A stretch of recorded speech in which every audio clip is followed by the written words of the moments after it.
Thanks for the introduction, Rama, and it's good to follow Scott, who gave a very good presentation on critical minerals, so it makes it a little bit easier for the corporates that follow. And I'd be very pleased later in the slide deck to talk about tin and its criticality to modern life. So it's good to be here, after having presented in May at the spring conference, and a lot has changed since then at the company, and a lot of developments I'll go through. But before that, for those of you in the audience who have not heard the pitch before, don't know the story, just a little bit of background over the next couple of slides.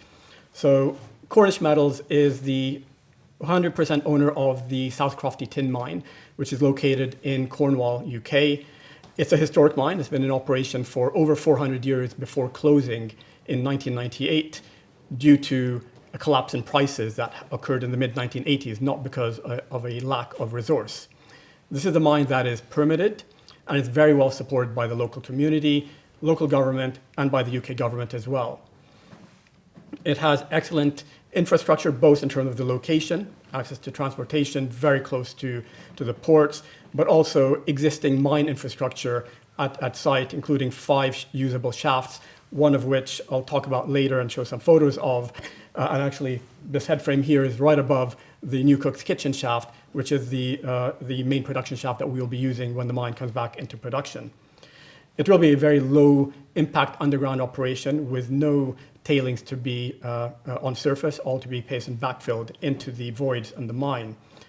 And this is a high grade mine. I'll show you a chart in a moment with a lot of exploration upside that can significantly extend the base life of mine that we present. Now, in terms of background and how we came to own this mine, South Crofty closed in 1998. It's changed hands several times between then and our acquisition. We bought it in 2016 out of administration. However, we benefit from a lot of work that was done at the mine between 98 and 2016, most importantly in 2013, obtaining the permits. So this mine has underground mining permit up until 2071, and it has all the planning permissions to build the surface infrastructure needed to get this back into production.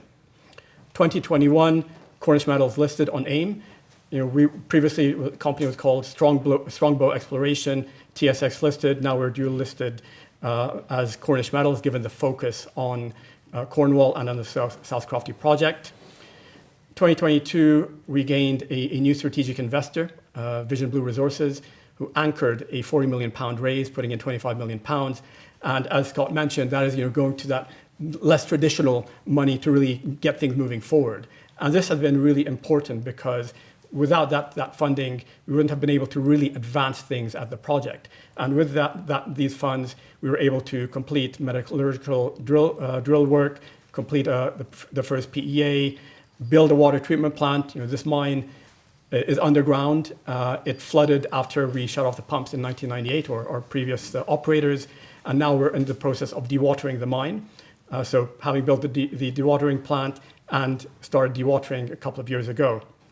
And then more recently, we gained another strategic investor in the National Wealth Fund of the UK. They now have a 28.5% shareholding, similar to Vision Blue Resources at just about 29%. And they anchored the raise of just under £60 million earlier this year, which has really allowed us to continue the momentum and accelerate the momentum on site, both underground and at surface. So I mentioned that this is a high-grade mine. This chart really shows how high grade it is, 1.5% average grade in the resource. If we put that in copper equivalent, that's upwards of 5% copper equivalent. People like to talk more copper than tin, and being a more unknown commodity. But it is, as you can see on this chart, the highest grade non-producing asset of all known resources in the world, and by a wide margin in some cases. And while the bubble might look quite small versus a few others, I'll demonstrate later on how this mine has a track record of replacing what's been mined. So we expect that this bubble will continue to grow and shift rightwards on this chart.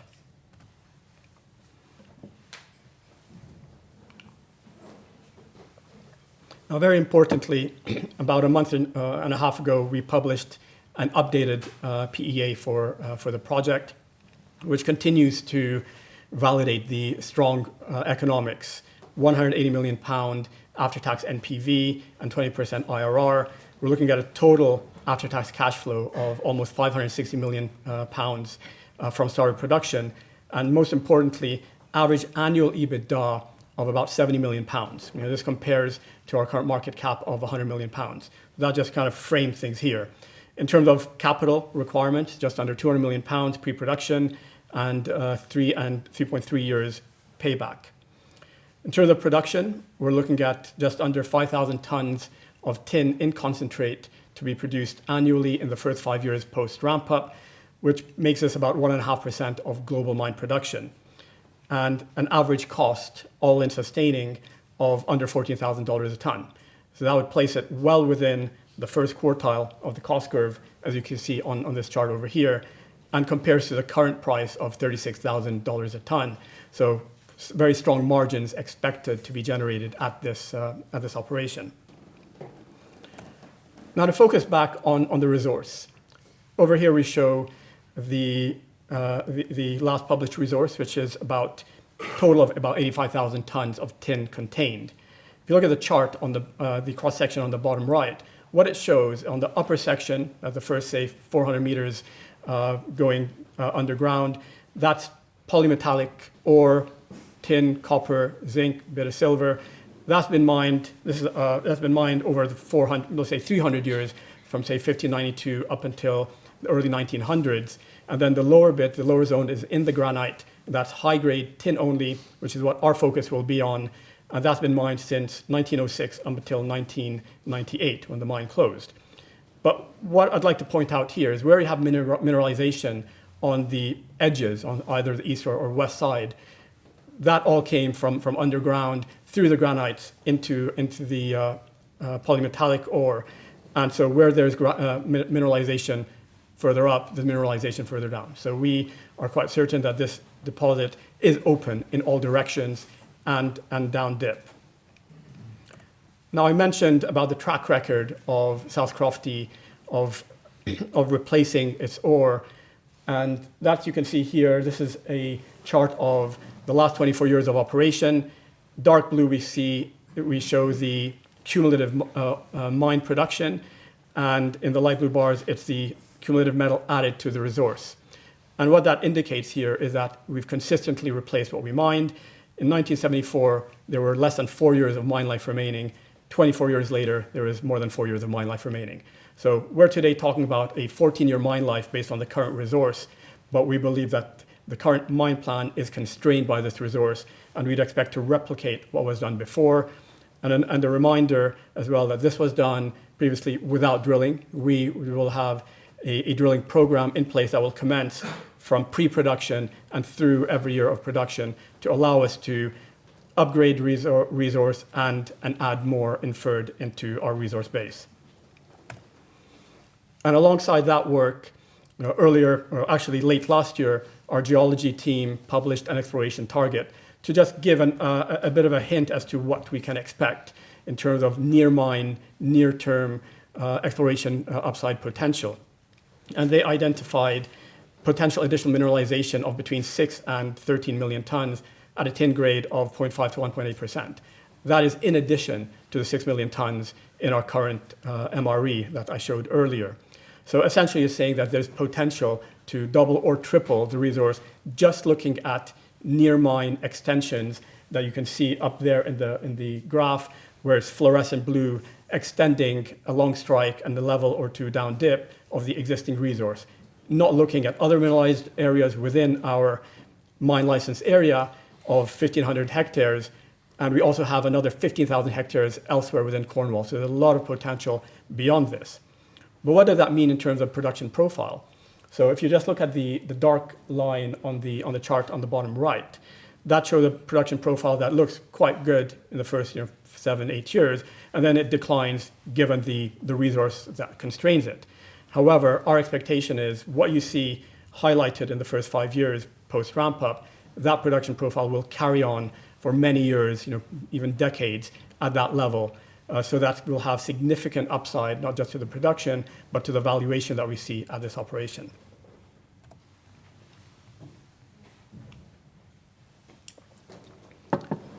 Now, like I mentioned, there's a lot going on.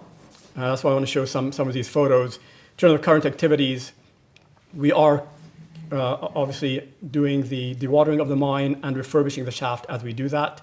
We, in August, reached the mid-pump station, and you can see the photo on the top right is a photo taken maybe a week or so after we had reached that level. The photo in the middle is a photo of the same pump station that I took 2 weeks ago when going down on an investor visit. And you can already see a huge difference.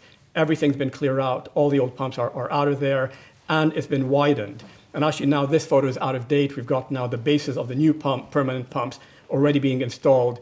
I'll keep updating as we move along. But there's a lot of activity going on underground. On surface, we've got a photo here of what will be the new stores and workshop at South Crofty.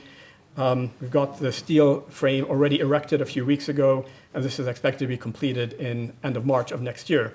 And another point I want to make here is, while I did mention we have the National Wealth Fund as a strategic investor at the equity level, this building here received grant funding through the Shared Prosperity Fund of the UK, which was managed by Cornwall Council, and we obtained a grant funding of £4.2 million, essentially about 2/3 of the value of the project. So that demonstrates not just national government, but also local government support that we're receiving. Now, in terms of priorities over the coming year, is to carry on these activities and complete the dewatering, to advance feed and detailed engineering, which is commencing now, carry on with the early project works, as well as orders of long lead items and installing these. The most important orders that we placed was earlier this year. We ordered the 2 main winders that will be used, and these are probably the largest single CapEx items. So the funding that we received earlier this year allowed us to really start placing these orders to keep the project on track. And of course, another thing that we're working on currently with Endeavour Financial is securing the project financing, and so the debt process is well underway with several interested parties in the data room. So when are we going to start producing? This over here indicates that we expect to start producing first tin in concentrate in the middle of 2028. As you can see on the left side of the chart, a lot of the core activities are already underway, which I've talked about on the last slide. And then as we move forward into next year, towards Q1, Q2 next year, we get the financing in place. We'd look to make a final investment decision and carry on with construction. However, we already are pretty much in development, as you can see from the images that I've shown. Moving on to sustainability, obviously that's something that's core to any operation. We do a lot of engagement with the local community. Environment is very important, and I talked about the dewatering. So historically, the mine water would just drain directly into the Red River. It was called the Red River for obvious reasons, not very clean. And you can see the photo on the top left is what the water looked like before we started dewatering the mine, and then putting completely treated water back into the river, which you can see the photo on the right is 6 months after we started the dewatering. And this is something that is noticed by the local community, so they can see there's already a positive impact environmentally that this mine is making on the local environment.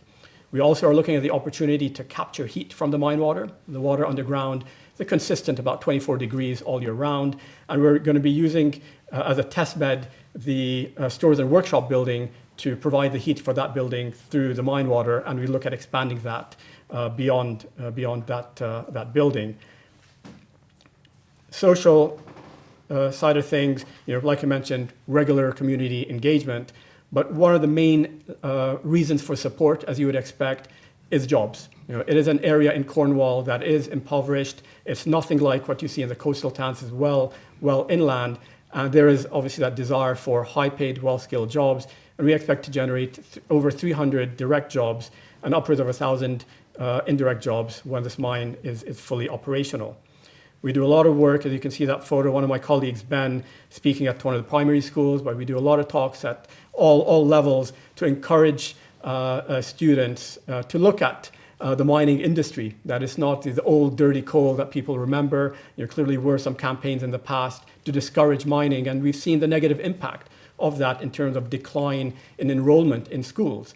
But the Cornwall, the CSM, was it the Cornwall School of Mines? Yes, it's a very reputed school. It had to close a bachelor program of mining engineering for a few years. It's reopened it this September because of that decline in enrollment.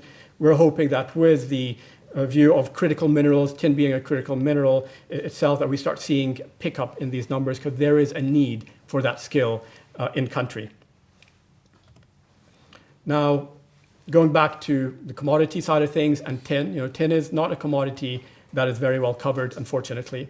In all my years in investment banking, all the bulge bracket banks that I worked with did not cover tin. And I personally did not look at tin until I joined this company, to be completely honest. But tin is a very important commodity. And you could see that on the pie chart in terms of where it is used. More than 50% of the use of tin is in solder. So any electronic connection needs tin in it. So we cannot carry on with our modern lives without the use of tin. Scott did make the comment around critical minerals having low replacement capability, and there are no replacements for tin other than silver. And the advent of tin really came about 25 years ago when the EU mandated a ban on the use of hazardous materials in electronics.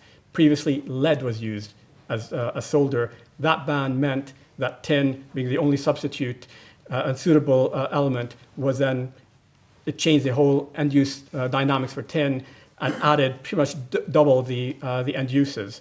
But we still see some of the historical industrial uses as being quite important and quite stable, whether that be in glass-making, batteries, alloying, and other chemicals. And if you go more historically, some of the first uses of tin was in the Bronze Age, over 3,000 years ago, and pewter. We're surrounded by pewter plates in this room, and now used more for decorative purposes, but still used, but just a small fraction. But what's really going to be driving the demand for tin, the demand growth for tin, is electronics, renewable energy.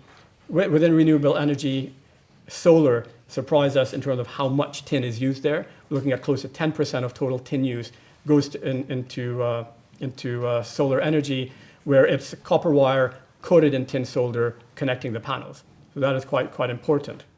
So why are we bullish on tin? Because one, we're quite bullish on the demand prospects, but also when we look at the supply side, and I'll talk about that on the next slide, you can see that there's a declining base load. We don't expect very much to change, small increases with regards to secondary from recycling, but there's a need for a lot of new mines, as you can see at that top blue bit on the chart, to balance the market. And even with that, there's an expectation, be it from the International Tin Association or from Project Blue, that the tin market will be undersupplied in the next decade. And if you ask me personally, that chart shows about 100,000 tons of new tin coming onto the market. I think that is highly ambitious, and we don't expect that to happen. And that's a story that we believe is true across all commodities. In my coverage of copper in the past, every year you'd see disruption and you see delays to many projects. And a lot of the projects I showed on that bubble chart, the same project that would have been there a decade ago. So slow moving, we're seeing a little bit more impetus now, more support from government and private equity to fund the projects, but we do need to see a solid tin price to incentivize other projects to come online. On the supply side, it's similar to what was mentioned earlier in the previous presentation, very tight concentration. The pie chart below shows mine production in 2024, about 2/3 of it coming from China, Indonesia, Myanmar, and the DRC. In terms of process capacity, we're looking at about over 50% in China alone and over 80% in Asia. So it is very highly concentrated, and that's why we're seeing the Western countries now looking at ways of securing tin amongst other critical minerals. But from a supply side, these countries have not demonstrated much stability. Over the last couple of years, we've seen significant disruptions across the countries number 2, 3, and 4. Indonesia with changes to their export permitting process, which I believe is happening again next year, so we could see more disruptions happening there. Myanmar, there was a ban in mining in the Wa state for 2 years, and although we've seen the ban lifted earlier this year, we're seeing no evidence of new tin coming out from the mines in the Wa state, despite some permits having been awarded already. because it's taking time. The permits are more costly, so we're seeing a focus on larger than smaller operations, moving more underground. It's going to be lower grade, higher royalties. So even though, yes, we'll see the mining come back, it's going to take time, it's going to be at a lower rate, and it's going to be more costly. So we're placing a lot more of these operations on the higher end of the cost curve. So to finish off, just to wrap up on our company, South Crofty is the highest grade mineral deposit of tin that's not currently in production. It is permitted. It has existing mine infrastructure. We have very strong community, local and UK government support, and these are very important. These, alongside permitting, are some of the key risks that you see in projects not getting off the ground or getting further delayed, and these we have already with us. It is going to be a lowest quartile producer, as I showed on the chart, so we'll be generating very strong cash flows. And this is supported, obviously, on the back of that by robust economics. We've got a reinforced leadership team. As this project has moved from the early development, and now we are very much in development. We have a new CEO who's in the room, who's joined, well, now more than a year, brings a lot of experience in terms of leading operations, building greenfield and brownfield, and expanding operations. We've hired a new general manager and project director to lead the operation going forward, and we've built out the entire level of heads of departments underneath. So we're bringing the skill set required as we move forward in development of this asset. And like I mentioned, there's a huge upside potential to extend this mine life. While the PEA mentions 14 years of mine life, we believe this mine can carry on for decades at a pretty stable production profile. And as I mentioned in the last couple of slides, tin, while not very well known to most what its applications are, it is essential in all electronics and in modern life. And South Crofty provides an opportunity for Western world mine production of tin, of which there currently is none in Europe or in North America. Thank you very much, and I'd like to take some questions.